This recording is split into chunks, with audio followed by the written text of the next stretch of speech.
और इस बीच लाल बहादुर शास्त्री जी की जयंती के इस मौके पर प्रधानमंत्री नरेंद्र मोदी द्वारा उनको नमन किया जा रहा है। तस्वीरें आपके सामने।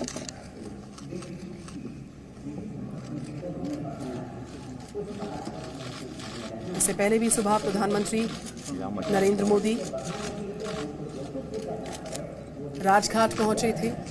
राष्ट्रपिता महात्मा गांधी को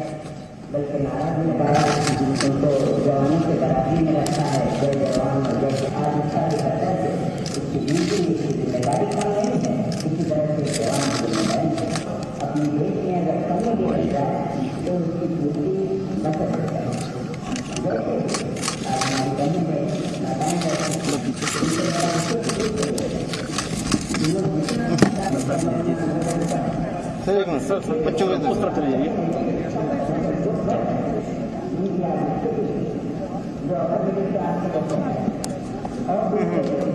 जी जी जी सर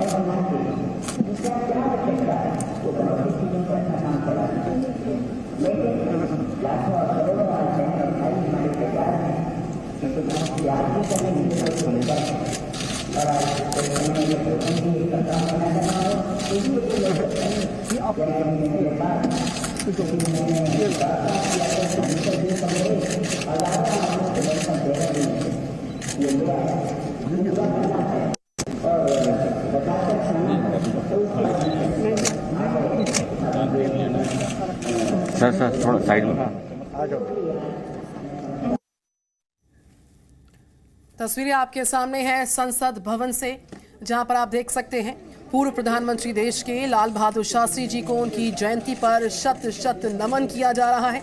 उनके मूल्यों सिद्धांतों को पूरा देश याद कर रहा है और उसी पर आधारित उनका जो जीवन रहा, देशवासियों के लिए किस तरीके से प्रेरणा स्रोत रहा है, उन सभी बातों का ख्याल रखते हुए, उनको याद करते हुए प्रधानमंत्री नरेंद्र मोदी और साथ ही साथ तमाम गणमान्य, आप देख पा रहे हैं तस्वीरों में संसद भवन से तस्वीरें इस वक्त लाइव मिलती हुई, पुष्प अर्पित किए गए, श्रद्धा सुमन अर्पित किए गए प्रधानमंत्री नरेंद्र मोदी द्वारा देश के पूर्व प्रधानमंत्री लाल बहादुर शास्त्री जी को उनकी जयंती के मौके पर श्रद्धा सुमन अर्पित किए जा रहे हैं। आप देख सकते हैं तस्वीरों में सोनिया गांधी समेत तमाम जो लोग हैं वो पहुंचे हुए हैं संसद भवन परिसर में और पूर्व प्रधानमंत्री लाल बहादुर शास्त्री जी की जयंती पर उनको शत शत नमन, साथ ही साथ राष्ट्रपिता महात्मा गांधी जी को उनकी जन्म जयंती पर विनम्र श्रद्धांजलि अर्पित की जा रही है।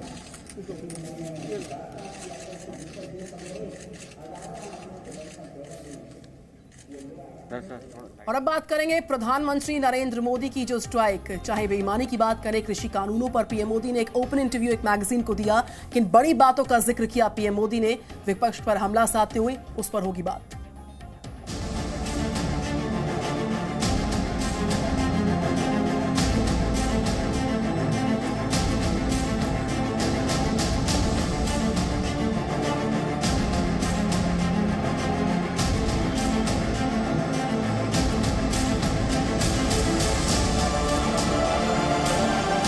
पंजाब के किसानों को गुमराह करने के लिए आपके पास समय है। हमारे किसानों को डरा दो और भले भोले किसान कभी कभी आपकी बातों में गुमराह हो जाते हैं।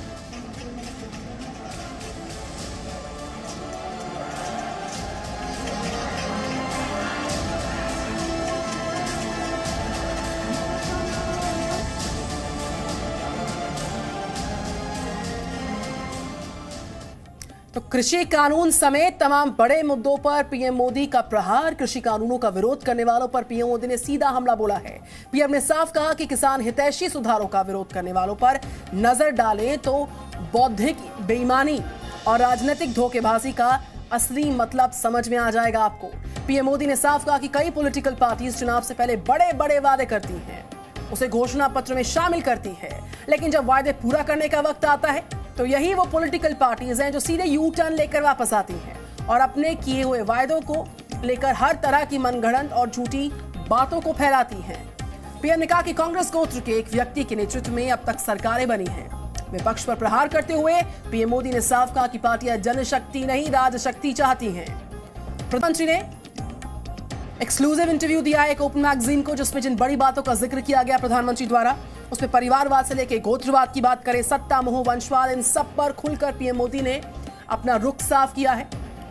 पॉलिटिकल पार्टीज किस तरीके से धोखाधड़ी करती हैं।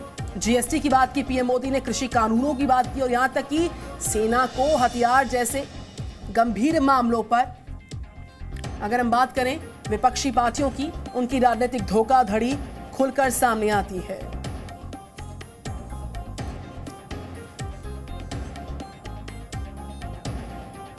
तो कृषि कानून का विरोध राजनीतिक धोखेबाजी है। पीएम मोदी ने किस तरीके से सारे मुद्दों पर एक स्ट्राइक के तौर पर एक बड़ा बयान दिया है। पीएम मोदी ने कृषि कानून के विरोधियों पर सीधा हमला बोला। एक मैगजीन को दिया गया एक्सक्लूसिव इंटरव्यू जिसमें पीएम मोदी ने कृषि कानून विरोधियों पर चुन चुन कर निशाने साधे हैं। उन्होंने साफ कहा कि किसान हितैषी सुधारों का विरोध करने वालों पर नजर अगर हम डालें तो बौद्धिक बेईमानी, छलके की और राजनीतिक धोखेबाजी का असली मतलब आप समझ पाएंगे। पीएम ने कांग्रेस गोत्र के एक व्यक्ति के नेतृत्व में अब तक सरकारें बनी है, इस बात का जिक्र किया और विपक्ष पर प्रहार करते हुए पीएम मोदी ने कहा कि पार्टियां जनशक्ति नहीं बल्कि राजशक्ति चाहती हैं। पीएम मोदी ने कहा कि अब तक जो सरकारें थी वो सिर्फ सत्ता के लिए थी। पीएम मोदी ने इंटरव्यू में कहा कि सरकार के लिए गए आर्थिक फैसले जो किए गए हैं वो फायदा दिख रहा है साफ तौर पर, लेकिन विपक्ष मुद्दा कोई भी हो विरोध कर रहा है। तो मोदी स्ट्राइक की ये बड़ी बातें आपके सामने। सरकार लगातार छोटे किसानों के लिए काम करती आई है, काम करती रहेगी। अभी तक सभी सरकारें कांग्रेस गोत्र के एक व्यक्ति के नेतृत्व में बनी हैं।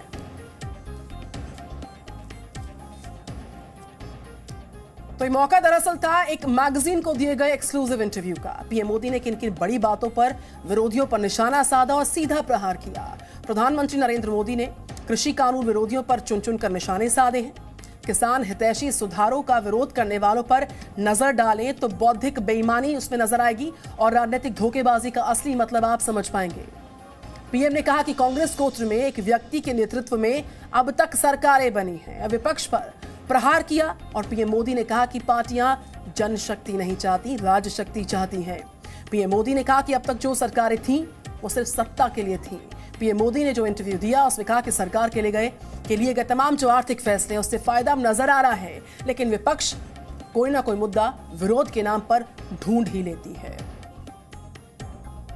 तो वंशवाद की बात करें, परिवारवाद की बात करें, सत्ता के मोह की बात करें, कृषि कानूनों की बात करें, वो सारी बातें थीं जिस पर पीएम मोदी ने स्ट्राइक की है।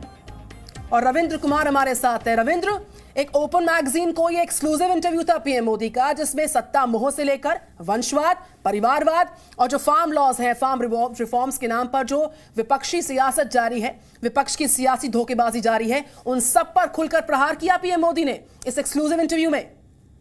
रविंद्र, बिल्कुल देखिए, बिल्कुल निधि, देखिए प्रधानमंत्री नरेंद्र मोदी का मुख्यमंत्री रहते हुए और प्रधानमंत्री रहते हुए 20 साल पूरे होने वाले हैं और उस अवसर पर उन्होंने जो बातें की है, बयान दिए हैं, वो उन्होंने डे वन जब मुख्यमंत्री पद की शपथ ली, किस परिस्थितियों में वो पॉलिटिक्स में आए थे, किन परिस्थितियों में वो गुजरात के मुख्यमंत्री बने और उन्होंने सबसे पहला काम क्या किया, कच्छ में जो भूकंप पीड़ित थे उनके लिए आवास की व्यवस्था की और जो सबसे पहला सार्वजनिक जो काम उन्होंने किया उसका भी जिक्र किया कि वहां जो गरीब कल्याण मेला लगा था उसमें सबसे पहले वो गए थे।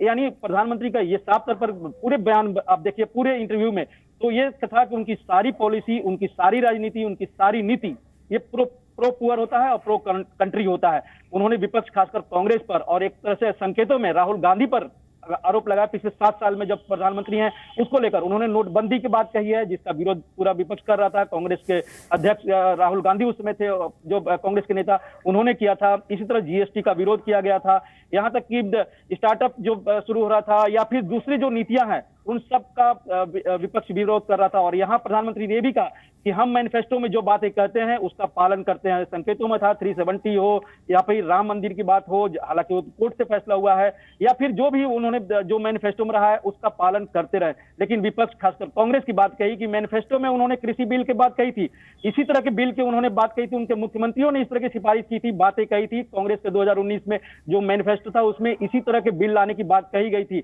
लेकिन उनको परेशानी इसलिए हुई कि उन्होंने ये बिल नहीं लाया, बल्कि उनके विपक्ष में यानी प्रधानमंत्री नरेंद्र मोदी या बीजेपी ने ये बिल लाया है, इसलिए उसका विरोध कर रहे हैं। अक्षरशः उन्हीं के बिल को हमने पारित कराया है लेकिन वो इसका विरोध कर रहे हैं। तो जो अपने मैनिफेस्टो का पालन नहीं करता है, जो कृषि नीति का, जो किसानों के हित की बात नहीं करता, जो सेना के हित की बात नहीं करता, जो देश हित की बात नहीं करता, तो उन सभी पर प्रधानमंत्री ने जमकर प्रहार किया अपने 20 साल के जो कार्यकाल हो रहा है मुख्यमंत्री और प्रधानमंत्री के तौर पर उन सबका। और जाहिर सी बात है उन्होंने अपने उपलब्धियों की बात कही है और यहाँ तक कहा कि हम जो नीतियां बनाते हैं, हम जो फैसले लेते हैं, हमें ये डर नहीं होता है कि हम सत्ता से बाहर हो जाएंगे। हमें इतना जरूर पता होता है कि हम जो पॉलिसी फैसला ले रहे हैं जनता उसे स्वीकार करी। कुछ लोग हैं जो नासमझ हैं, जो समझ नहीं पाते हैं, वो केवल विरोध करते हैं। यानी संकेत साफ तौर पर था कांग्रेस, राहुल गांधी और दूसरे ऐसे विपक्षी दल हैं।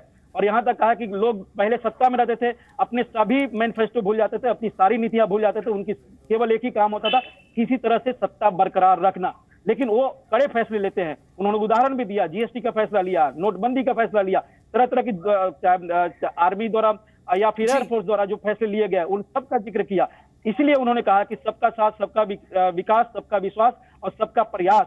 उन्होंने कई तरह के जो नारे पिछले 7 साल में आपने सुने उन सब का जिक्र किया। आत्मनिर्भर भारत, स्टार्टअप हो या अन्य बातें हो, उन सब का जिक्र करते हुए एक तरह से बताने की कोशिश की 20 साल से उनकी जो सेवा है प्रधानमंत्री तौर पर, मुख्यमंत्री तौर पर, सिर्फ और सिर्फ कंट्री के लिए है, देश के लिए है। विपक्ष रविंद्र, मैं लौट रही हूं आपके पास। एक बार दर्शक जानना चाहेंगे दरअसल जिन बड़ी बातों का जिक्र इस एक्सक्लूसिव इंटरव्यू में पीएम मोदी द्वारा इस ओपन इंटरव्यू में एक मैगजीन को दिए गए इंटरव्यू में किया गया है, उसके प्रमुख बिंदु दरअसल क्या रहे हैं? किन मुद्दों पर पीएम मोदी ने जो पॉलिटिकल पार्टीज है उनको घेरा है, बगैर नाम लिए, ना व्यक्ति विशेष का नाम लिया, ना किसी पॉलिटिकल पार्टी का नाम लिया, लेकिन सही वक्त पर सही जगह निशाना साधा।